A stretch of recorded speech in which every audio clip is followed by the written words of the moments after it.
There are people who pass through love like a summer rain, coming swiftly, leaving just as fast. But for some, love becomes the first storm, the one that makes them realize how many parts of themselves they have lost in their pursuit of happiness. Emma was one of those people. She loved with all her faith, only to be betrayed. And her heart closed like an old wooden door, heavy with dust and memories. She came to believe that love was merely an illusion, something humans invented to forget their loneliness, until she met Aiden. A man with a seemingly perfect exterior, yet in his eyes there was something hauntingly familiar, as if he carried the same wound she once bore. Carl Jung once said, "The meeting of two personalities is like the contact of two chemical substances. If there is any reaction, both are transformed." And perhaps fate did not bring Aiden to Emma so that she could love him, but so that she could finally see herself, the part of her that had long been hidden beneath the mask of strength and the fear of being hurt. Through Jung's lens, love is not merely the union of two people. It is the journey of two souls finding their way back to themselves. And when love becomes a mirror, each of us is forced to confront the deepest truth of the heart, that to truly love another, we must first dare to see and accept the whole of who we are. Part 1. The Girl Who Stopped Believing. There are seasons in life when people stop believing in love, not because the heart has died, but because it once loved so deeply it shattered. Emma Nguyen had once loved with the pure faith of youth. To her, love was a safe home, a place where every wound could be soothed. But when the man she trusted betrayed her, that home collapsed. There was no explosion, no tears, only a cold, heavy silence. From that day, Emma closed her heart. She still smiled, still lived, yet behind those calm eyes was a soul that had stopped hoping. Carl Jung once wrote, "The meeting of two personalities is like the contact of two chemical substances. If there is any reaction, both are transformed." But Emma no longer believed in transformation. To her, love was just an expired chemical reaction. Once radiant, now only ashes. Trying to pull her out of isolation, Mia Pham, her closest friend since college, invited Emma to an elite party in the city. Under the golden lights, surrounded by rhythmic music and hollow laughter, Emma stood still. She felt like a stranger in a world that did not belong to her, a place where people spoke without meaning, smiled to hide their emptiness, and loved as if performing a play. And then she bumped into him. Aiden Sterling, the movie star the whole world watched, the man who always appeared with that perfect air of arrogance, as though nothing could touch him.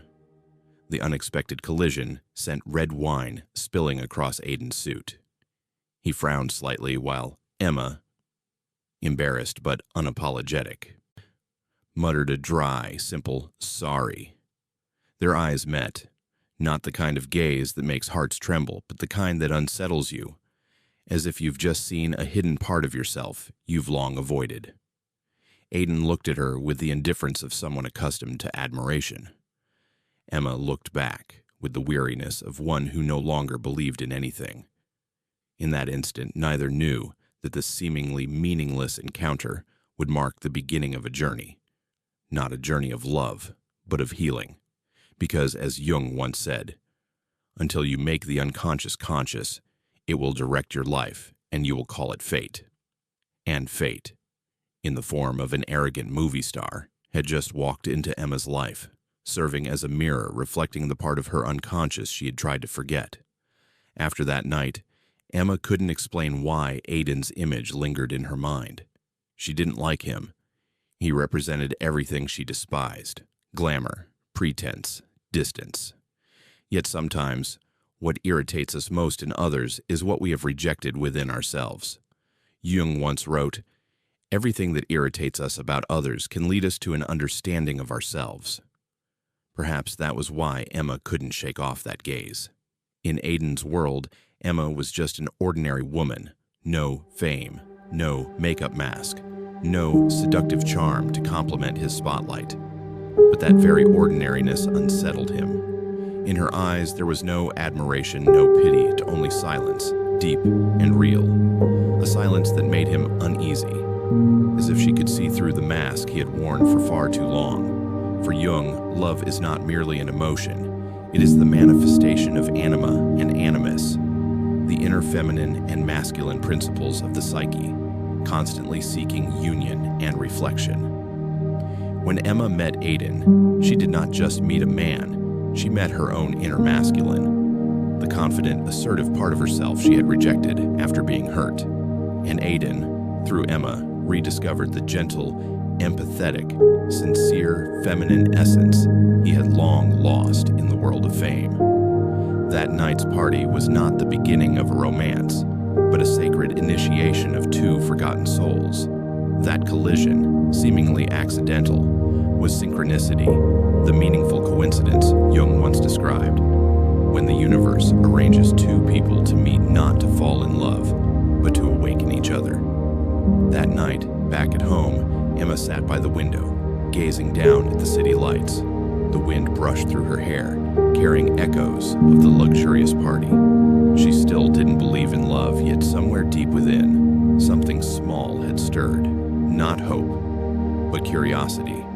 It felt as if an invisible door had quietly opened. She didn't know it yet, but in that moment, her journey had begun. The journey of a woman rediscovering her heart, not through another person, but through the mirror of love itself. And across the city, Aiden couldn't sleep either. Among the thousands of faces that had passed through his life, for the first time, a single gaze lingered in his mind, not because it was tender, but because it was real.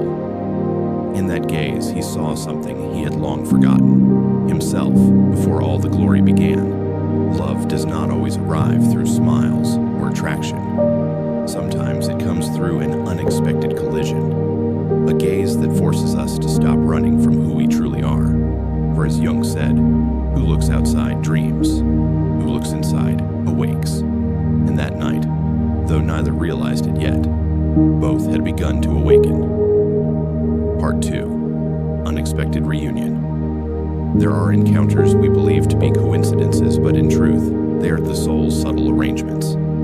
The universe never forgets what we've left unfinished.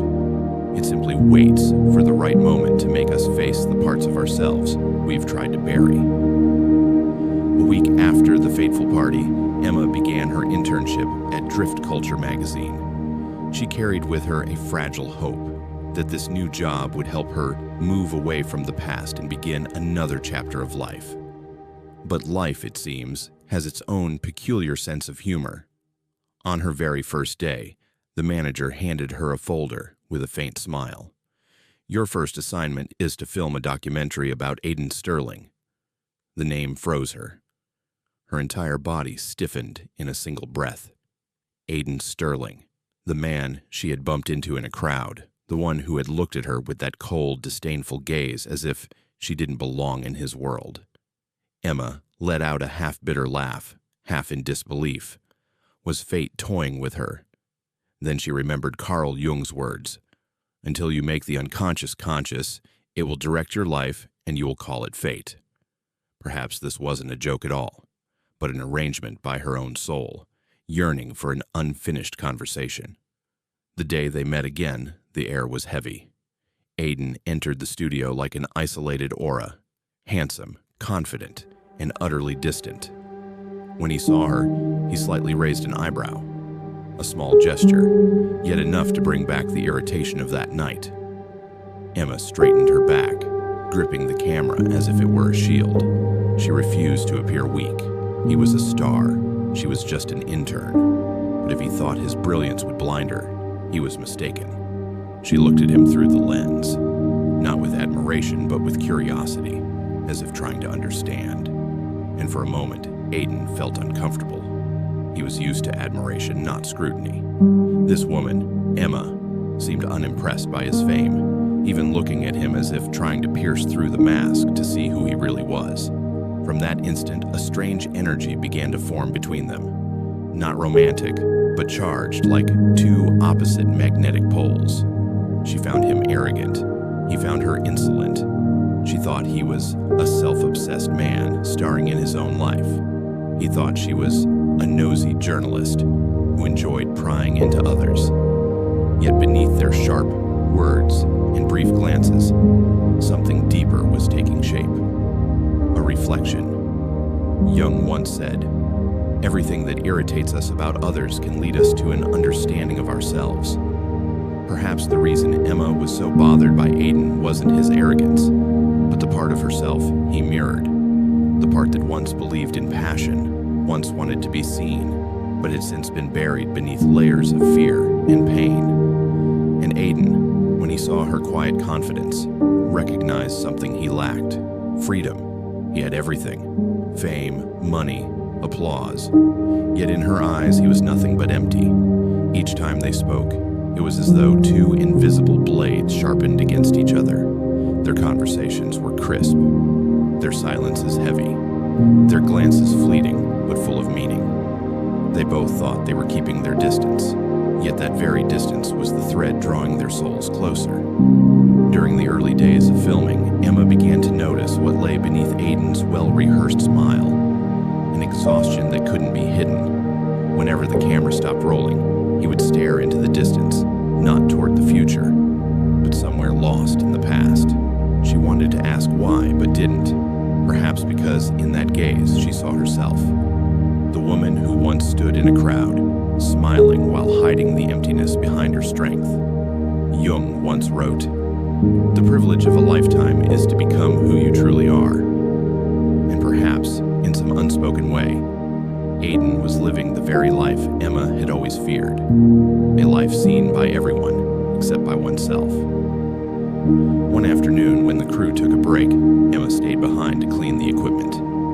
Aiden returned, standing by the studio door.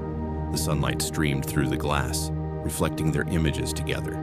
For a long moment, they looked at each other, saying nothing. And for the first time, Emma didn't see arrogance in him, only weariness. A soul lost within the very light it had created. It wasn't love, it was recognition, the quiet beginning of every genuine connection. Carl Jung once said, "The meeting of two personalities is like the contact of two chemical substances. If there is any reaction, both are transformed." And indeed, though neither admitted it, they had begun to change. Emma was beginning to feel again, and Aiden for the first time wanted to be truly seen, not through the camera lens, but through the eyes of someone real. When filming ended, Aiden walked away first, leaving a deep silence behind him. Emma packed up her camera, but didn't turn it off completely. Through the viewfinder, she watched his silhouette fade into the distance and wondered, perhaps this was what Jung called synchronicity, the meaningful coincidence when the outer and inner worlds meet to tell the same story. Emma smiled faintly, a sad, honest smile. Perhaps destiny doesn't bring people together to fall in love, but to reopen the doors they both once locked away.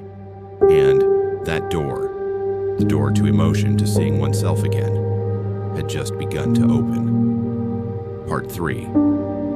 The Actor and the Lens. There are encounters we believe to be coincidences, yet in truth, they are the soul's intricate arrangements. The universe never forgets what we've left unfinished.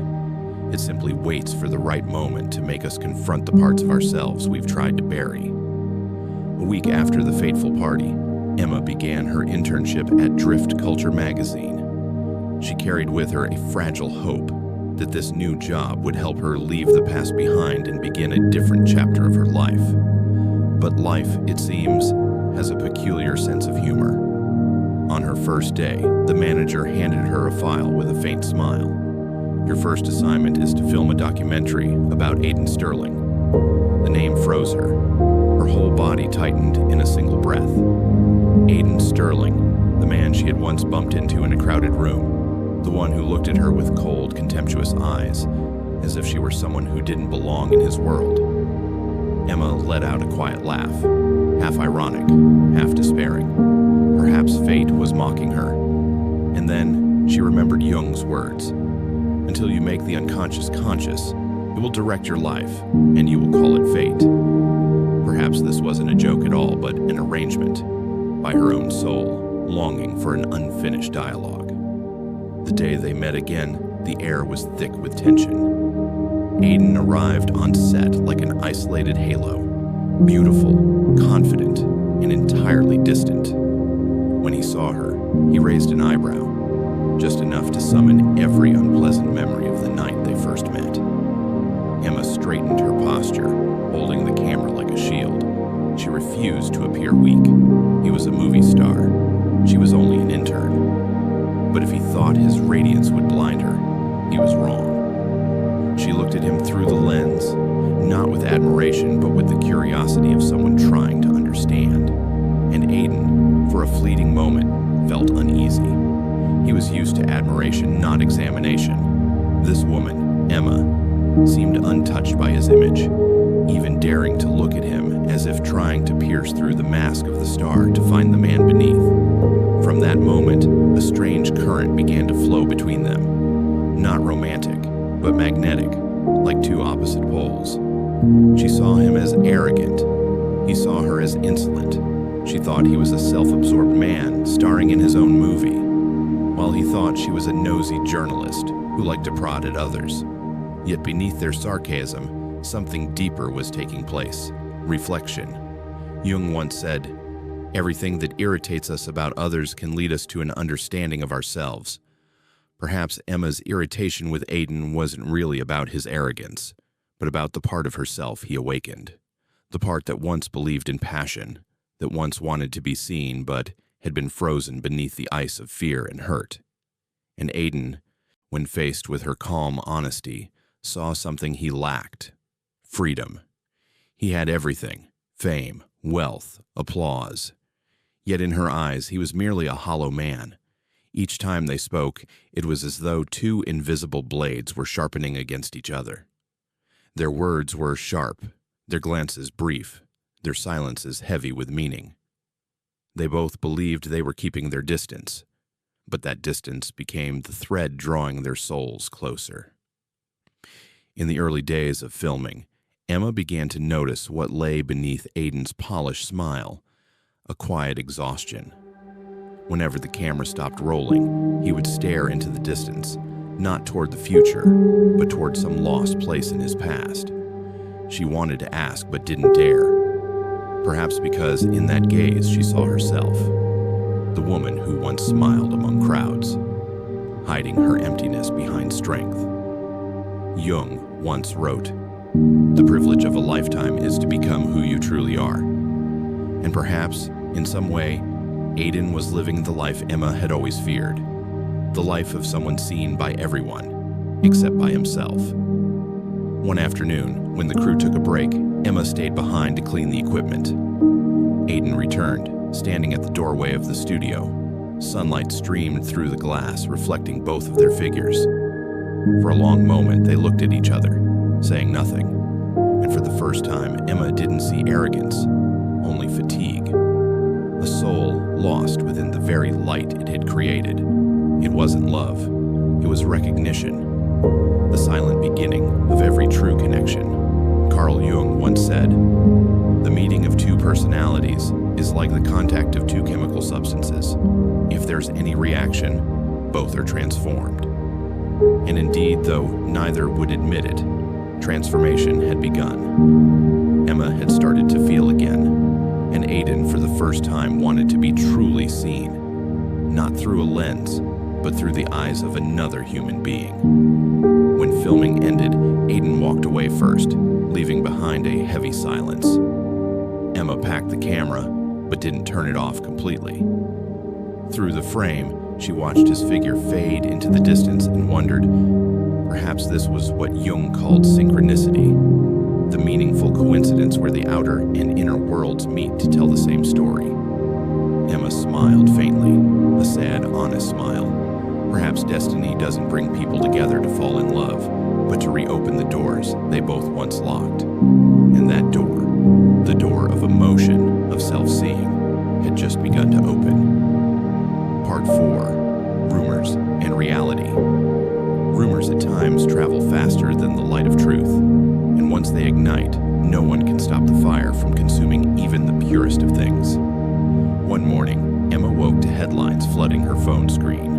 Aiden Sterling, hotel scandal with 2 models. Blurry photos, sensational captions, malicious comments. Within hours, everything crumbled. Investors pulled out. The film production was halted. Paparazzi swarmed around Aiden's apartment like vultures sensing blood. Emma froze. She didn't know what was true and what wasn't, but something inside her stirred. This didn't seem like the man she had seen through her lens. He could be arrogant, yes, distant perhaps, but in his eyes she had once glimpsed a loneliness no pretender could fake. At the magazine office, excitement buzzed. The drift culture editors were thrilled. "Emma, you could write an exclusive. You're the closest one to him right now. This is your big break." She looked at them, startled by how easily people could be intoxicated by another's pain. Maybe because when they see someone fall, they feel safer about their own brokenness. But Emma couldn't. She remembered Carl Jung's words. People will do anything, no matter how absurd, to avoid facing their own souls. And perhaps that's what people were doing, throwing stones at others to avoid seeing their own darkness. Aiden was living in the heart of that storm, where the world no longer saw him as a person, but as an image they themselves had created, and were now tearing apart. That afternoon, Emma left the office with a heavy heart. Outside, the city was still loud, but within her was only silence. She wondered, if she stayed silent too, would she become just like those helping to kill the truth? So she began to search, not to defend Aiden, but to understand, to face what Jung called the shadow of the collective, the dark side of humanity, where people project everything they reject in themselves onto others. She reached out to members of the film crew, retraced the timeline of that night, examined each leaked photo. Slowly, the real pieces came together. The 2 models in the alleged scandal had never been at that hotel. The photos were expertly edited. And behind it all was Jason Grant, a jealous colleague who wanted to ruin Aiden and take his leading role in a new project. Emma quietly gathered evidence. Each cruel comment she read felt like a stab to the heart. No one cared for truth. They didn't want it. Tragedy was far more entertaining. That evening, she went to see Aiden. The door opened slowly. He stood there, not the dazzling man from the parties, but someone bare, exhausted, broken. "I don't need your pity," he said hoarsely, voice cracked from sleepless nights. "I didn't come to pity you," she replied softly. "I came to hear the truth." Aiden stayed silent for a long while, then lifted his gaze. His eyes were heavy, no longer the eyes of a star, but of a man lost in his own light. "I've spent my whole life trying to be seen," he whispered. "But now that the whole world sees me, I wish I could disappear." The words struck Emma deeply. She suddenly understood. He wasn't destroyed by the scandal, but by the image he had created. That persona Jung had written about, the social mask everyone wears, was now suffocating him. The persona is that which in reality one is not, but which oneself and others think one is. And now, Aiden was being devoured by his own mask. Quietly, she said, "People only see the image, but I see you, the real you, and you are not what they call you out there."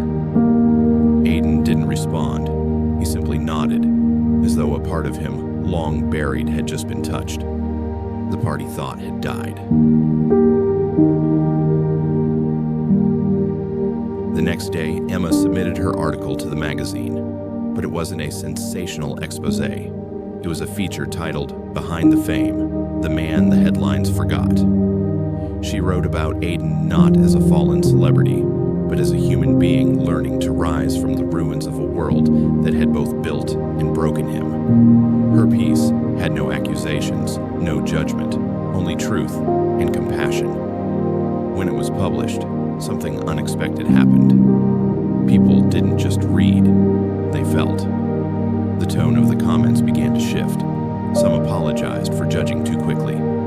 Others admitted they saw their own the article in silence. Each word cut him and healed him at the same time. He realized Emma had done what no one in his world had ever dared to do: speak the truth, even when no one wanted to hear it. That night, Aiden texted her, "They tried to destroy me with lies, but somehow your truth saved what I thought I'd lost in myself." Emma read the message and smiled softly. She understood then. Sometimes love doesn't begin with passion or promises, but with a single act of courage, daring to believe in what's real amid a world of illusion. Carl Jung once said, "The truth does not need to be defended, it simply is." Truth doesn't need adornment, it only needs to be seen. And amid a world drowning in rumors and masks, there stood two souls, one learning how to live authentically, and the other learning how to believe again. Perhaps that is where love truly begins. Part 5. Hidden Wounds. That afternoon, the sky hung gray, like a wound that refused to close. Emma walked along the stone path leading to Aiden Sterling's mansion. She had been invited to discuss the progress of the documentary, but a quiet unease stirred within her, an instinct that something deeper was waiting to be revealed. Aiden's house was beautiful, but cold. The long, white walls showed no trace of life, no photos, no flowers, no music, only silence, as though emotion itself had been forbidden to exist there. Mrs. Sterling greeted her with polished grace, proud eyes, a voice sharp as glass. "You're the one filming my son's documentary." Emma nodded softly. The woman smiled, but it was the kind of smile that came from someone who had already decided to look down on you. "I only hope you're not encouraging him to keep living in his delusions." The words struck Emma still. Before she could respond, Aiden entered the room, tall, composed, but his eyes carried the tension of a man perpetually bracing for impact. "I don't want to argue anymore," he said quietly. "I've chosen my own life." Mrs. Sterling turned sharply, her tone colder than the winter air. "Your own life? You mean clowning in front of a camera? You're dragging this family's name through the mud, Aiden." And before he could answer, her hand met his face. The sound of the slap broke the heavy silence of the room. Emma froze. She had never seen light die so quickly in someone's eyes. Aiden didn't fight back. He only turned away, face stiffening into a mask. When Mrs. Sterling finally walked upstairs, only the ticking of the clock remained. Emma stood still in the corner, heart pounding, torn between wanting to reach out and fearing that any movement might hurt him more. At last, she stepped closer. He sat on the sofa, hands clasped together, silent, so silent that she could hear the weary rhythm of his breath. "Are you okay?" she asked softly. "No," he replied hoarsely, "but I'm used to it." Emma didn't know what to say. She simply placed a gentle hand on his shoulder, a wordless way of saying, "I'm here." Aiden lifted his gaze. In his eyes was something fragile. Not the pain of a grown man, but the fear of a child who had learned that love always comes with conditions. "She's not a bad person," he said with a faint, broken smile. "She just wants me to be something she can be proud of. But I've never been enough." Emma said nothing. She only listened, because sometimes what a person needs is not comfort, but a safe space where they are allowed to be weak. Carl Jung once wrote, "There is no coming to consciousness without pain." And in that moment, Emma realized Aiden was awakening from the long dream of perfection he had mistaken for love. He had grown up in the shadow of a mother who loved the wrong way. Through control, expectation, and pressure, he had been taught that to be loved, he had to achieve, to win, to be strong. And so, he hid every fear, every tenderness, and, in the end, hid himself. Aiden looked out the window, his voice barely more than a breath. "I used to think that if I succeeded, she'd be happy. But maybe what she really wanted was another version of herself, not me." Emma understood more than he knew. She too had grown up in a family where emotion was a luxury, where silence was the safest way to survive. She too had learned to smile when her heart hurt, to nod when her soul wanted to scream. And that was why, when she looked at him, she saw herself. The meeting of two personalities is like the contact of two chemical substances. If there is any reaction, both are transformed. Jung had written those words, and Emma knew. From this moment forward, neither of them would ever be the same. Aiden turned to her, eyes red, voice calm. "You don't have to pity me." "I don't," she replied. "I understand." That simple sentence nearly broke him. No one had ever said they understood. People had admired him, used him, judged him. But no one had simply seen him. Emma did. Silence stretched between them, and within it, something miraculous unfolded. No music, no promises, just empathy. Aiden felt something inside him begin to melt, something he had kept frozen for years. For the first time, he didn't have to hide. Outside, rain began to fall, its soft patter on the roof, like the sky's way of remembering how to cry. Emma rose to leave, but as she reached the door, his voice came quietly from behind her, low, sincere. "Thank you." She turned. "For what?" "For not looking at me like I'm broken." Emma smiled gently. "You're not broken, Aiden. You're just human." He nodded, and in that instant she saw the first real smile from him. Not the practiced one for the cameras, not the mask he wore for the world, but a genuine smile. The smile of a man beginning to accept himself.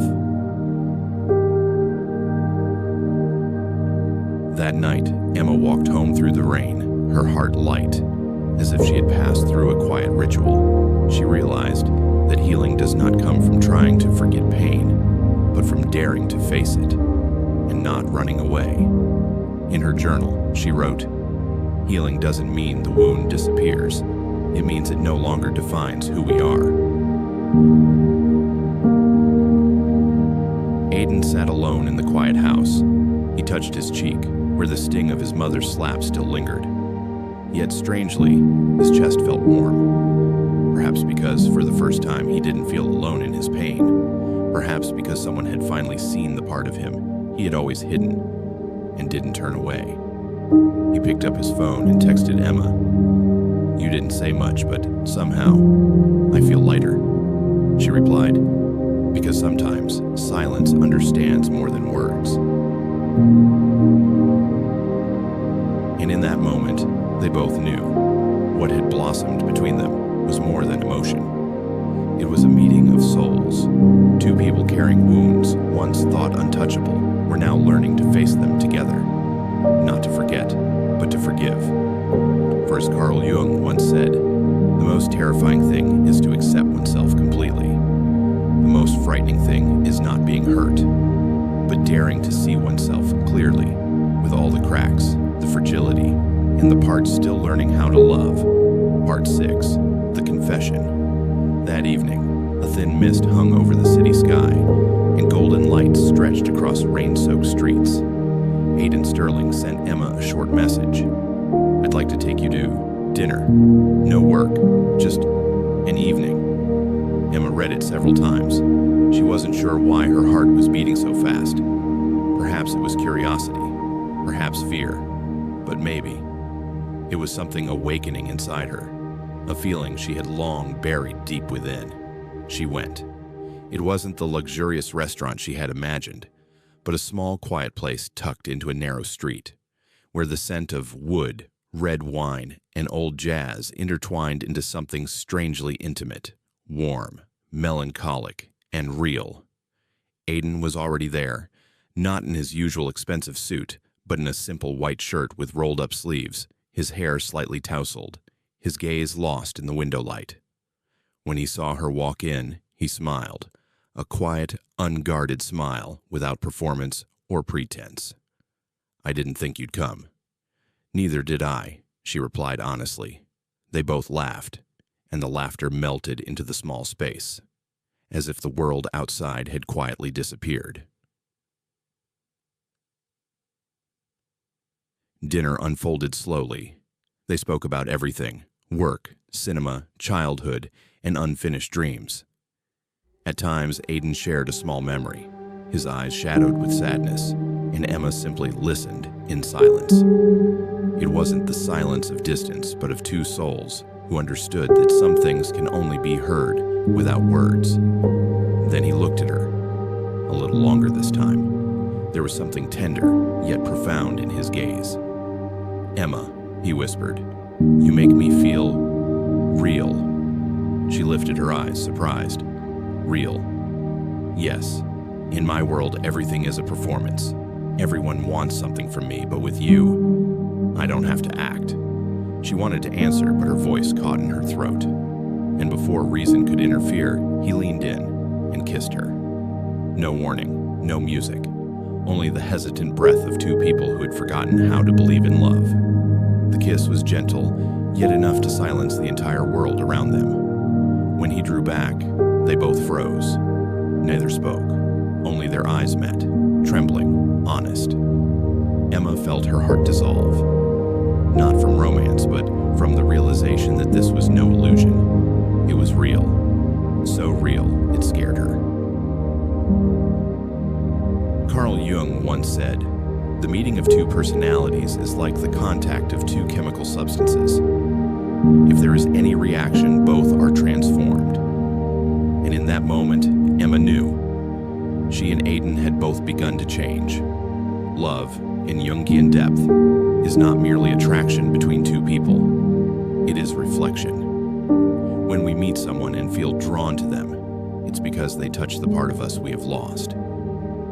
Emma looked at Aiden and saw in him something she also carried: the fear of being hurt, the longing to be understood, and the fragile belief that love can still heal. And Aiden, for the first time, no longer felt the need to be Aiden Sterling, the movie star. He was simply a man standing before a woman who made him feel like he could breathe again. After dinner, they stepped out into the night. The rain had stopped, and the streets shimmered like a vast mirror. They walked side by side, saying nothing, only the sound of their footsteps echoing softly in the quiet. At a corner, he spoke. "I don't know what the future holds, but tonight, I just wanted to be honest." Emma smiled faintly. "So did I." They stopped, looking at each other beneath the warm streetlight. A still moment, long enough for their hearts to beat in sync. But the next morning, reality returned like a sharp blade. Nina Truong, Aiden's manager, called Emma. Her tone was calm, precise, rehearsed. "I know you're close to Aiden," Nina said. "But don't forget who he is. He doesn't need friends. He needs focus." Emma tightened her grip on the phone. "Focus on what? The fake image you've built for him?" Nina chuckled coldly. "You don't understand. This world has no room for emotion. The weak get crushed, and I won't let him become one of them." The line went dead. Emma sat still for a long while. Part of her wanted to walk away, and from the chaos of fame, from judgment, from warning. But the quieter, deeper part of her whispered, "True love doesn't come to destroy. It comes to awaken." That night, Aiden called. His voice was tired. "I'm sorry if Nina bothered you." "She's just protecting you," Emma said softly. "And I understand."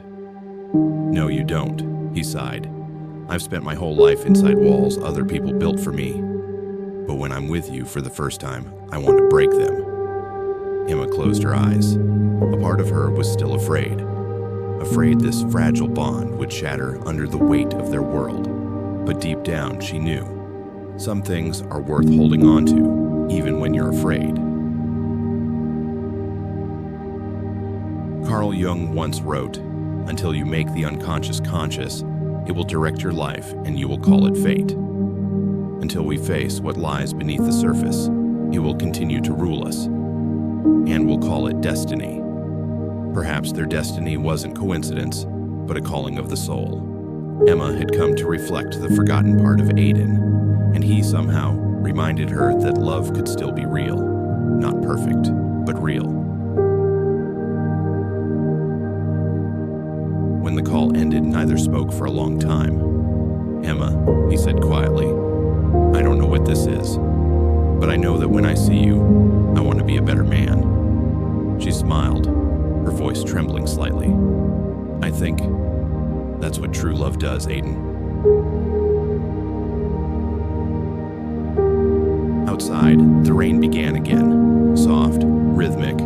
Its gentle tapping on the window seemed to whisper that some things only bloom in silence. And that night, between two once fearful hearts, something tender was born. A connection that needed no definition, a small light amid many layers of darkness. Not loud, not perfect, but real. Part 7, The Scandal Unfolds. The rumor began on a damp morning. While the city was still asleep in mist, social media awakened with a blurry video. Aiden Sterling, the film star, the silver screen hero, stepping out of a hotel with 2 models. No one knew where the clip came from. No one cared. Within hours, his image was torn apart and replicated endlessly, turned into a spectacle in the hands of those hungry for blood. Headlines drowned his name in sensational ink. Love triangle scandal, fallen star, Aiden Sterling's dark side exposed. Those who once praised him were the first to throw stones. Elsewhere in the city, Emma sat in the newsroom of Drift Culture magazine. The white neon light glared on her tired face. Vince Choi, the chief editor, tossed a file onto her desk, his voice sharp as a blade. "You're close to Aiden Sterling, aren't you?" Emma nodded cautiously. "Good. Time to prove your worth. I want you to film an expose. Show people his true face, not the star, but the man behind the mask." Emma looked up. "You mean to destroy him?" Vince shrugged. "I said show the truth." The word truth dropped like a cold stone. Amid the clatter of keyboards, she could hear her heart pounding. She knew that one nod would give her everything a young journalist could dream of. Recognition, position, money. But to take it, she would have to betray herself, and betray someone the whole world had already abandoned. After a long silence, she said quietly, "I won't do it." Vince's lips curved into a thin smile.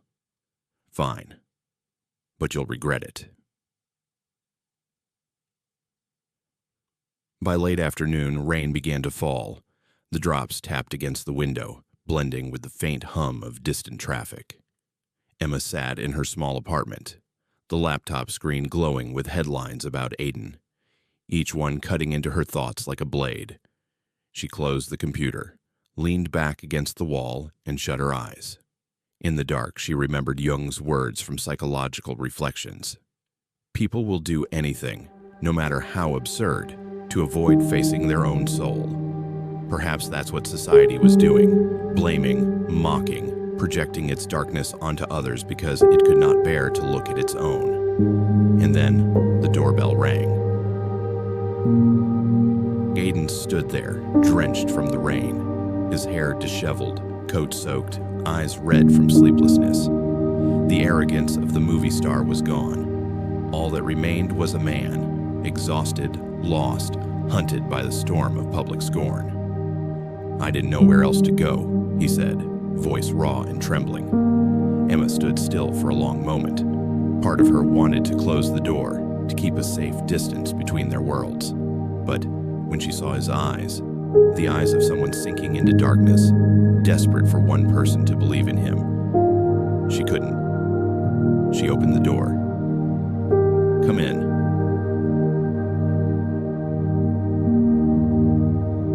He sat on the couch, hands trembling as he gripped the warm cup of tea.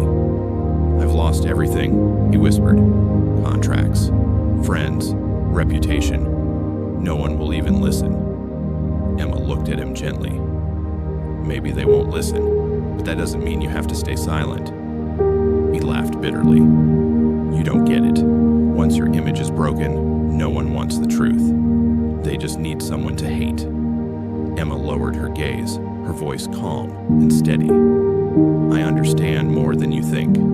I've been misunderstood too. And I know sometimes the deepest loneliness doesn't come from being hated, but from no one believing you. Aiden looked up. Something shifted in his eyes. A flicker of softness, gratitude, and pain too deep for words. "I'm so tired, Emma," he said. "Tired of pretending to be strong. Tired of acting like I don't care." She placed her hand gently over his, then stopped pretending. Outside, the rain grew heavier. The room was dim, lit only by the golden glow of a small lamp. In that stillness, the world seemed to pause, allowing two weary souls to breathe again. Emma looked at Aiden and saw not a disgraced celebrity, but a lost child, trembling in the storm. And she realized, darkness isn't something to escape, but a place where we finally learn to see ourselves. Carl Jung once said, "One does not become enlightened by imagining figures of light, but by making the darkness conscious. No one awakens by dreaming of light, but by daring to face the dark." And tonight, Aiden was doing exactly that. Not on stage, not in character, but here, in this small, quiet room, stripped of everything he thought defined him. He leaned back, closing his eyes. "If you knew the real me, you'd probably leave too." Emma answered softly, "Maybe. But if you never let anyone see who you really are, you'll remain a shadow forever."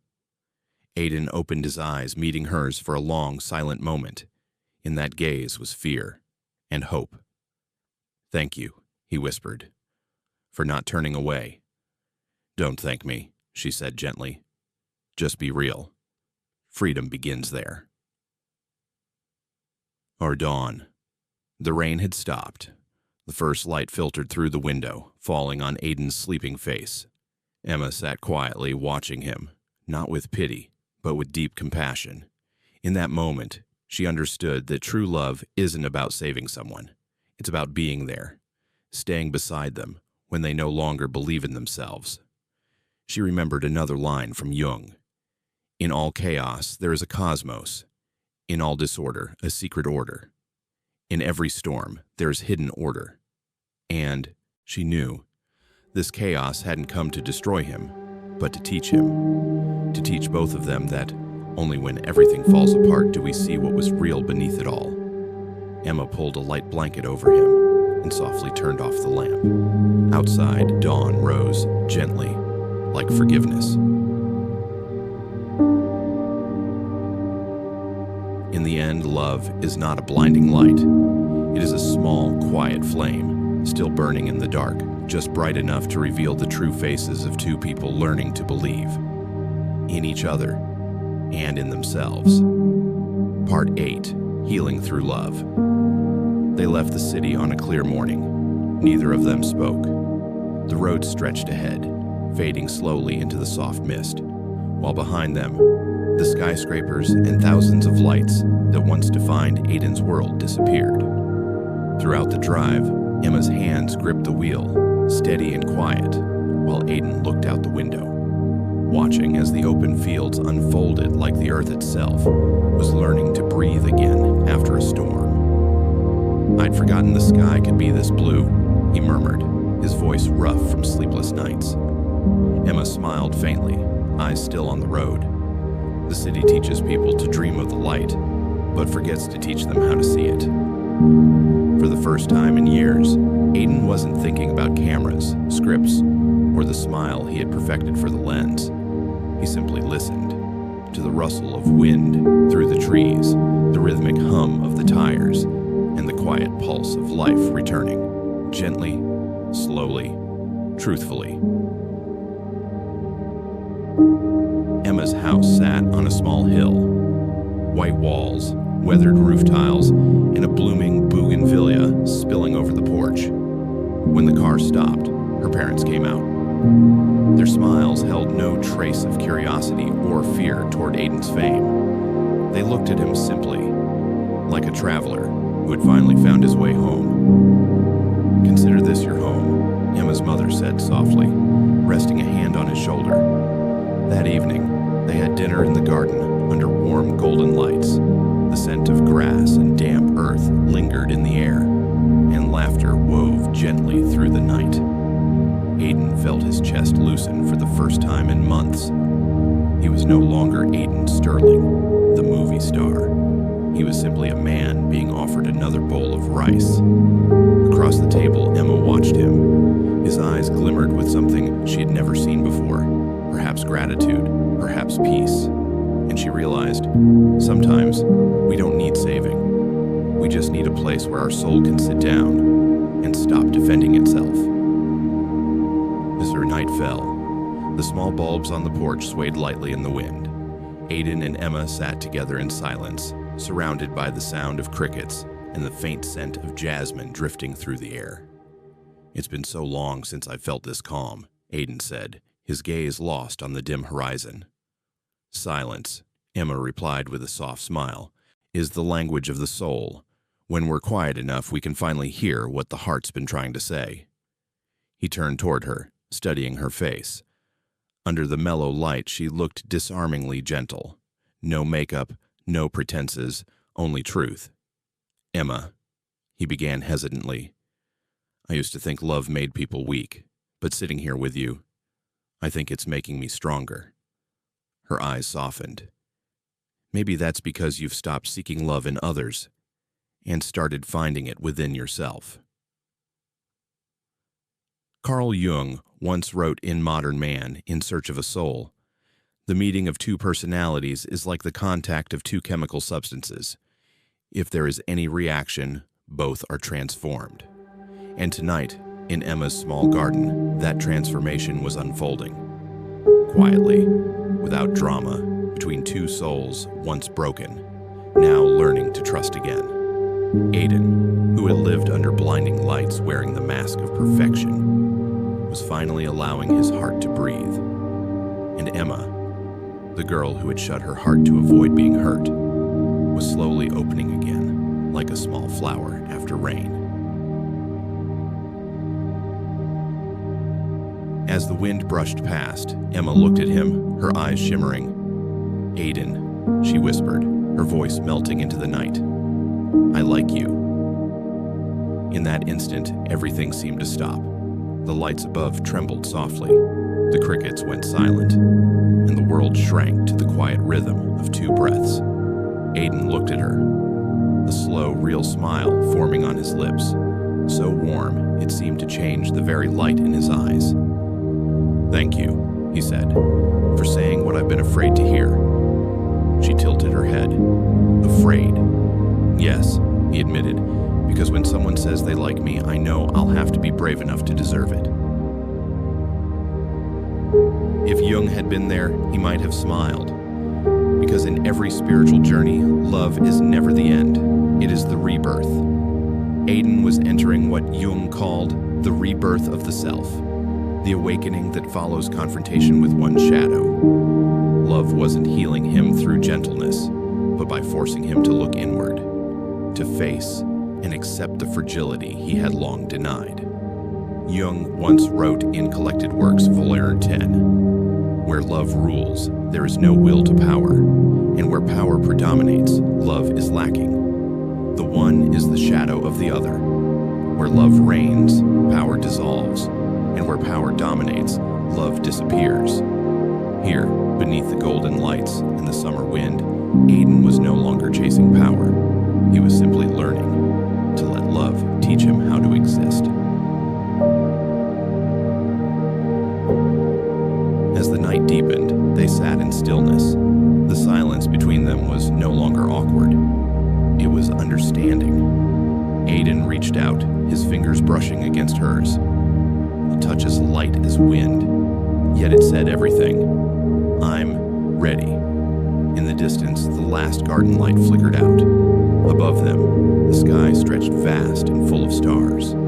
In that moment, Emma thought, perhaps love doesn't come to change the world, but to change us, so we can see the world with gentler, truer eyes. Aiden whispered, almost like a confession, "I didn't know what I'd lost until I met you." "And have you found it now?" she asked. He smiled. "Not yet. but at least I know I'm walking the right way. In the end, love isn't a light that shines from outside. It is a candle within, small but steady, illuminating the corners we once feared to see. Emma and Aiden were no longer strangers. They were mirrors, reflecting each other's wounds and reflecting hope, healing together. And in that tender summer night, as the warm light fell gently across her hair, both seemed to understand.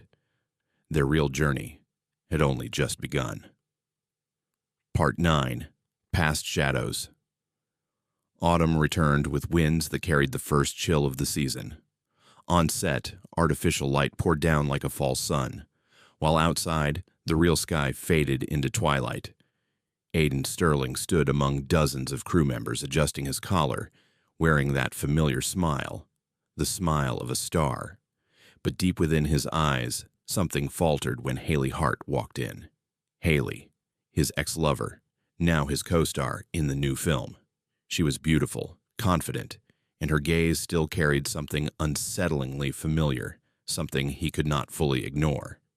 The director shouted, "Scene 27, the kiss." The air fell silent. Aiden's heartbeat quickened, not because of Haley, but because he knew Emma was standing somewhere behind the monitor. The camera rolled. The scene called for him to take Haley's hand, look into her eyes, and lean in for a kiss. Just acting. And yet, the moment their lips met, Aiden heard a small crack inside his chest. When he looked up, he caught Emma's eyes from afar. Not angry, not jealous, but filled with something that frightened him even more. Silence.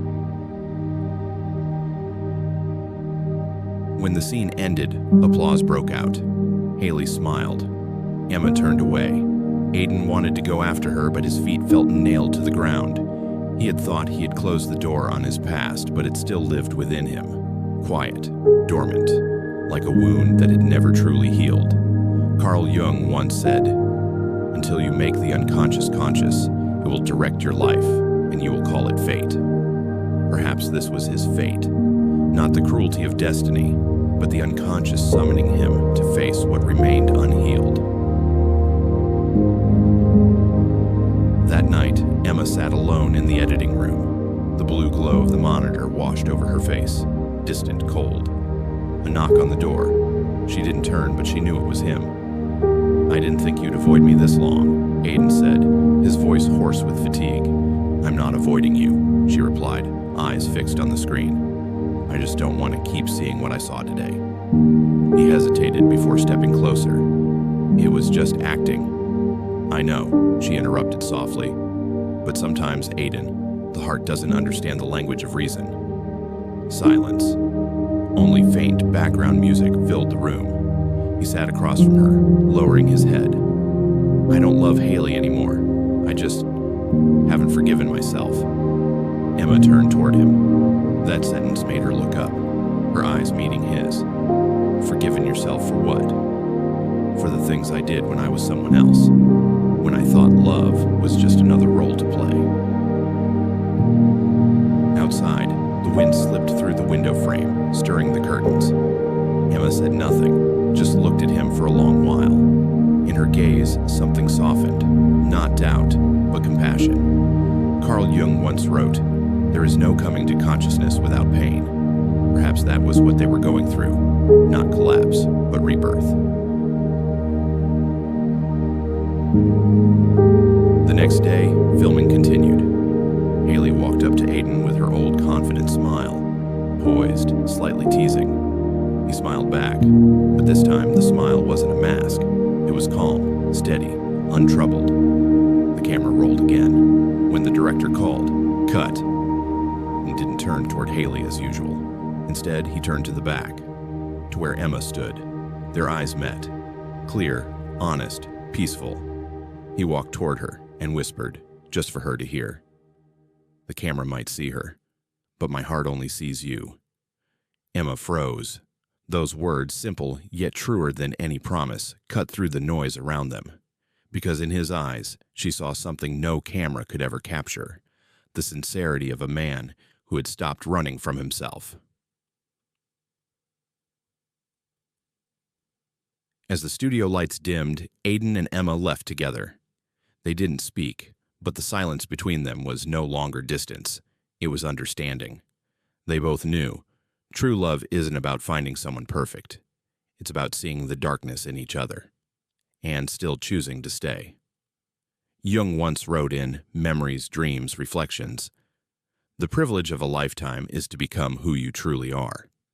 Aiden had traveled far, only to realize that what he needed wasn't to be loved for perfection, but to be seen, understood, and forgiven by the woman he loved and by himself.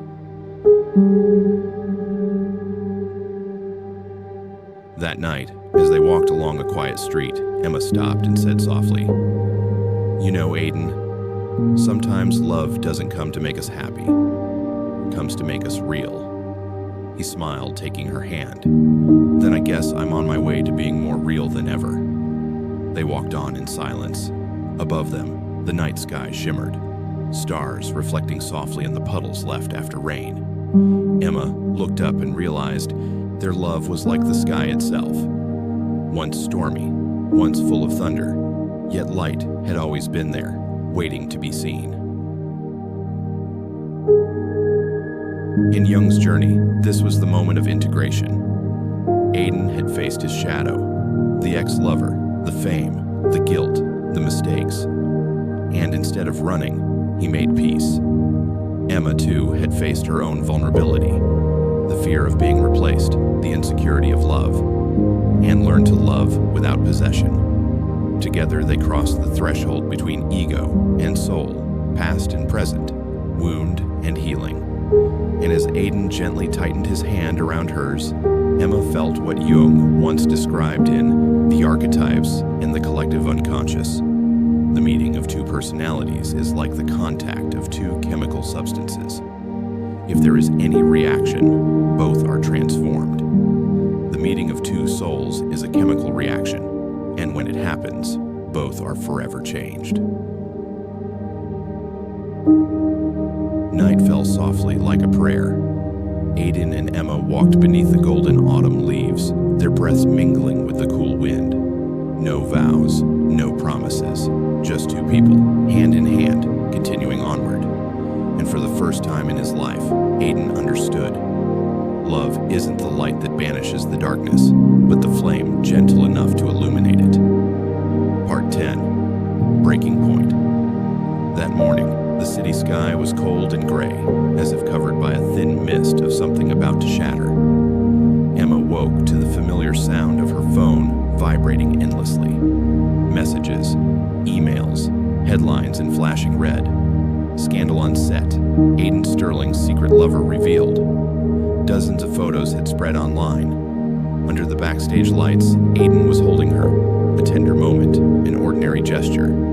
Yet frozen in a single frame, it became evidence of a scandal. Within hours, everything they had built together collapsed. Aiden received the news while on his way to the set. His manager, Nina Truong, slammed the newspaper on the table, her voice cold and sharp.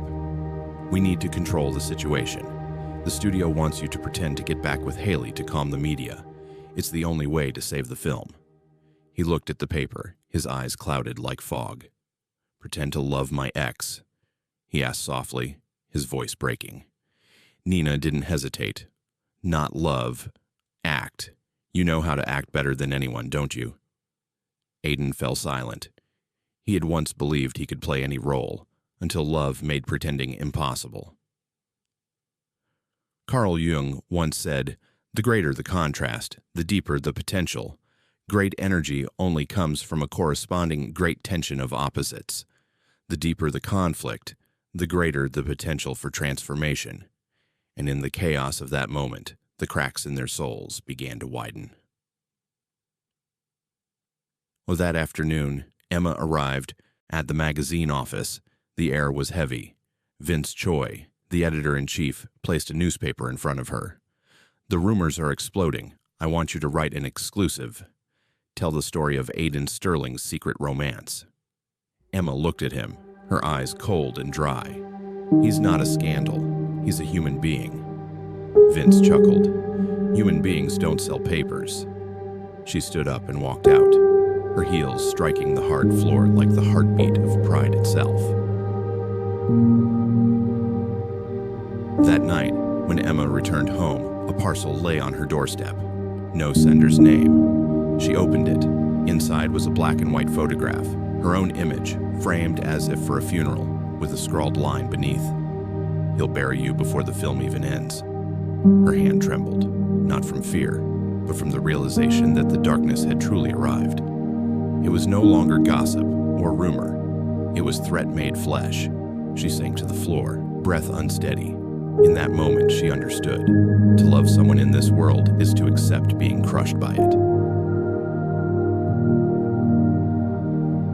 Aiden called her that night. "Emma, I'm coming over," he said, his voice rough and strained. "Don't," she answered. "You need to protect yourself. You're already in the eye of the storm. I don't care about the film. I care about you. And that's exactly why I have to leave." Silence. She heard him exhale on the other end. "Emma." Her voice trembled slightly as she interrupted. "Sometimes love isn't about holding on. It's about knowing when to let go." She hung up. The screen went dark, reflecting her face, half in light, half in shadow. Carl Jung once wrote, "There is no light without shadow, and no psychic wholeness without imperfection. There is no light without darkness, and no wholeness without imperfection." She sat there for a long time, letting the tears fall. And in that breaking, a part of her began to understand that true love does not save us from pain. It teaches us how to walk through it. The next morning, Aiden returned to the set.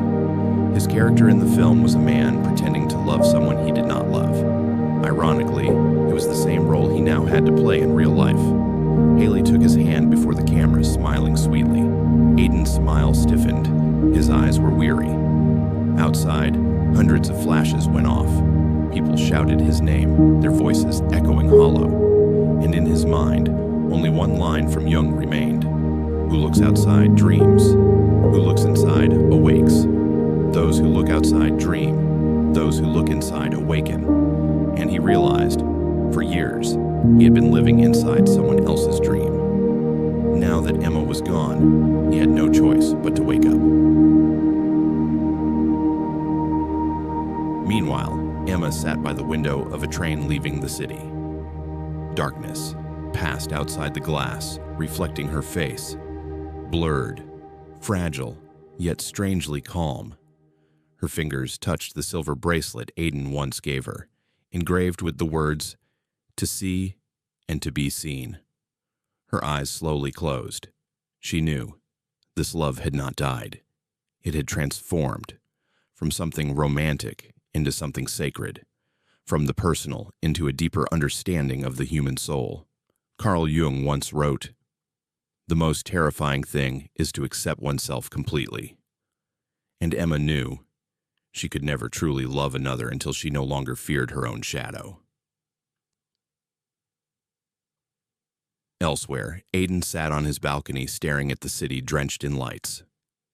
He thought of Emma's smile, of the words she once said on a rainy night. "Love doesn't destroy us, Aiden. It only shows what was already broken." He closed his eyes, and for the first time he prayed, not for her to return, but for the courage to become someone worthy of the love she had given. While the night deepened, the sound of distant cars faded. In that silence, both of them, in different places, realized what Jung had written in Memories, Dreams, Reflections. The wound is the place where the light enters you. The wound is where the light enters. Emma touched her chest. Aiden lifted his eyes to the sky. And in that moment, through pain and distance, light began to slip through the cracks of their souls. Small, but real. After Part 11, Redemption. That morning, the city blazed in a sea of lights and lenses. No one knew that behind all that glamour, a soul was preparing to do the bravest thing it had ever done, to speak the truth. Aiden Sterling stepped out of a black car dusted with rain, his eyes fixed on the hundreds of reporters waiting. A man who had lived his life through roles now stood before the world, not to promote a new film, but to expose his truest self. Under the cold, white glare of the cameras, he took a deep breath. Voices erupted, sharp and relentless. Aiden, did you cheat? Is Emma Nguyen the reason the film was suspended? Do you have anything to say? Aiden raised his head, slowly stepping toward the podium. His voice was calm, low and steady. I once stayed silent because I thought truth didn't need proof. But now I've found someone worth standing for. The room fell into utter silence. No more flashing cameras, no more questions. Only the sound of breath from hundreds of people witnessing a soul taking off its mask. Carl Jung once said, "The privilege of a lifetime is to become who you truly are." And today, Aiden had done exactly that. He was no longer Aiden Sterling, the star, but simply Aiden, the man. He spoke of the days he kept silent out of fear of losing his fame, of how his colleague, Jason Grant, had staged a fake video to destroy him. He released every piece of evidence, recordings, leaked emails, undeniable proof. I once thought silence was strength, he said, but in truth, it was weakness disguised as pride. In that moment, he no longer hid from the shadow. He allowed it to be seen, to be named, and to merge with the light. In the front row, Haley Hart, his ex-lover and co-star, lowered her head. Tears streamed down, but they were the tears of awakening. She stood up, her hand trembling as she held the microphone. Aiden never betrayed anyone. I was the one who doubted him. I was wrong. Those few words drifted through the air like a soft wind after a long night, clearing the fog of misunderstanding. And in the backstage shadows, Nina Truong, the manager who had once manipulated his every move, stood still. She realized that what she had called love was never love at all, but the possession born from fear, the fear of losing control. That day, she left the company without a word, leaving behind a single note. I'll learn how to see, not how to manage. Meanwhile, in a small apartment across the city, Emma sat alone, watching the live broadcast. She saw Aiden standing in the sea of people, his face glowing amidst the flashes. But it wasn't the light of fame. It was the light of a soul that had been purified through truth. She smiled softly. It was not the smile of triumph, but of release. She knew that the man she once loved was no longer running. He had faced the world, and, more importantly, himself. Jung once wrote in Memories, Dreams, Reflections, "There is no coming to consciousness without pain." And Aiden had walked through that pain. He had lost everything, fame, friends, even the woman he loved, only to discover the most precious thing of all, his own soul. When the press conference ended, the reporters were still frozen in silence. No one asked another question. Aiden simply bowed his head and smiled, the smile of a man who had finally crossed through the night. He stepped outside. The rain had begun to fall, gentle, warm, cleansing. And this time, he didn't run. He let the rain soak into his skin, as if it were a baptism for his soul. One does not become enlightened by imagining figures of light, but by making the darkness conscious. Carl Jung, the philosophical tree. And today, he had done exactly that. And night came. Aiden returned to his apartment, the place where it had all begun. He opened the window, letting the wind rush in. The city below shimmered, no longer as lights of judgment, but as thousands of souls reflecting upon themselves. He picked up his phone and opened their old messages. The last one from Emma still glowed on the screen. "Please don't let this destroy you." He touched the screen gently and whispered, "Emma." It didn't. "You saved me." He looked up at the sky. The storm had cleared. A single faint star flickered in the vast darkness, fragile but real. Aiden knew he would see her again, not as two people running from pain, but as two souls who had crossed through the dark and learned to see each other through the eyes of truth.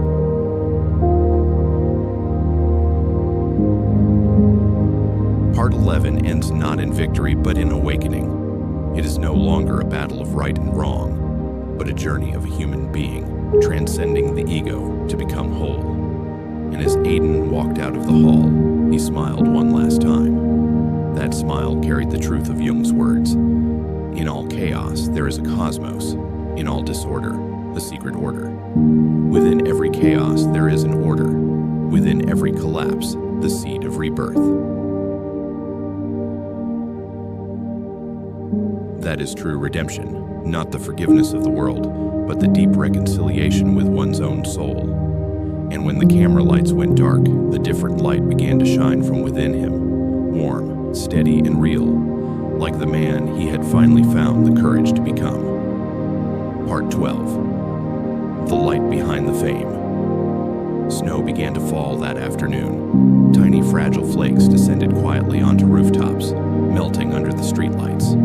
The city was covered in a still white hush, as if the entire world were being purified. Christmas had come. In a grand theater in the heart of New York, thousands of people applauded. Light from the screen reflected on faces filled with emotion. The documentary Behind the Fame had just ended, directed by Emma Nguyen, starring Aiden Sterling. There were no glamorous backstage scenes, no dazzling images of wealth, only raw, honest frames of a man once lost in the blinding glow of fame, now learning to look at himself again. A voice, Aiden's voice, echoed in the final scene. I spent years pretending to be someone the world would love, until I met someone who loved me enough to make me real. The room fell silent. Among hundreds of viewers, no one spoke. Some wept, some smiled softly.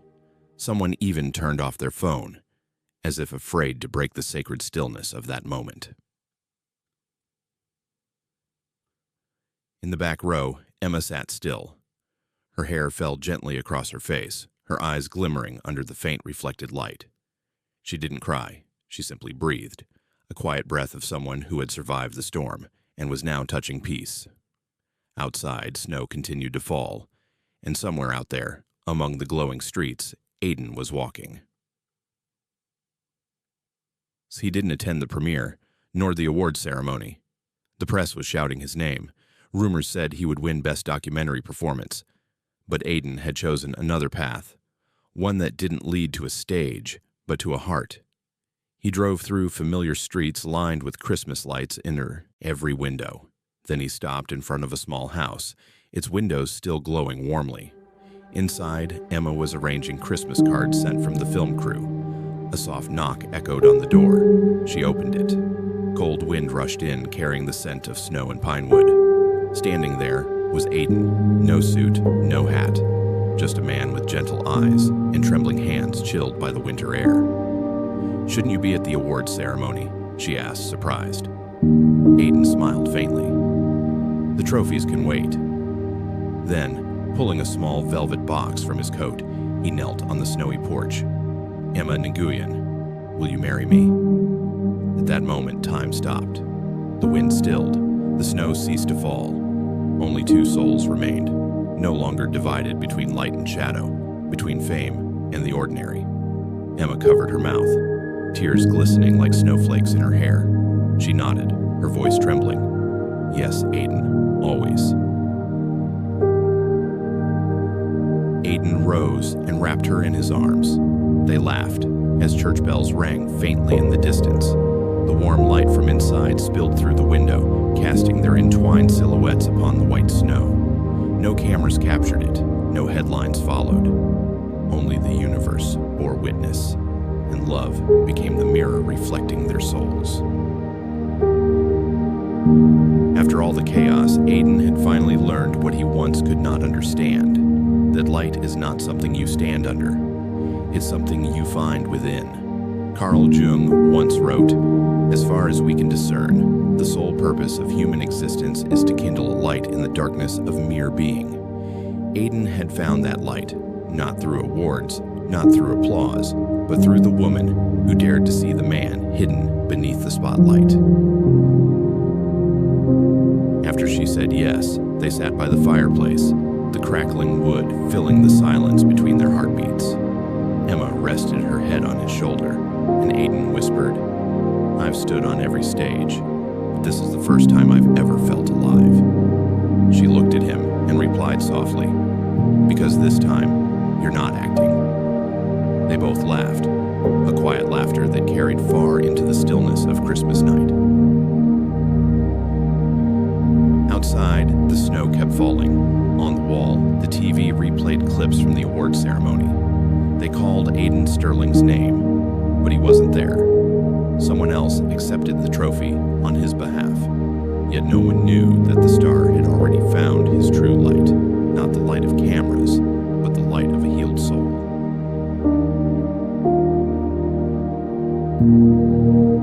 And somewhere in the night sky, a single star shone brighter than the rest, a reminder that true love doesn't come to make us shine, but to help us see ourselves more clearly. Aiden looked out the window, watching the snow melt into glittering drops like tiny diamonds along the roof. He turned to Emma and whispered, "I once thought fame was the light, but now I see. It's you." She took his hand, smiling, and whispered back, "No, Aiden. Light is when we see each other." Of that night, outside was snow, inside was firelight, and between them, a silence full of life. No more noise, no more ego, no more unhealed wounds. Only two souls, after a long journey through darkness, had finally found each other and seen themselves within one another. That was the light behind the fame, the light of awakened love, of a soul reborn, and of a human being who had finally become whole. One does not become enlightened by imagining figures of light, but by making the darkness conscious. Carl Gustav Jung. Aiden and Emma, after all, had done just that. And as Christmas night came to a close, we understood. This story does not end with fame, but with faith. Faith in love, faith in truth, and faith that no matter how lost we become, we can always find our own light.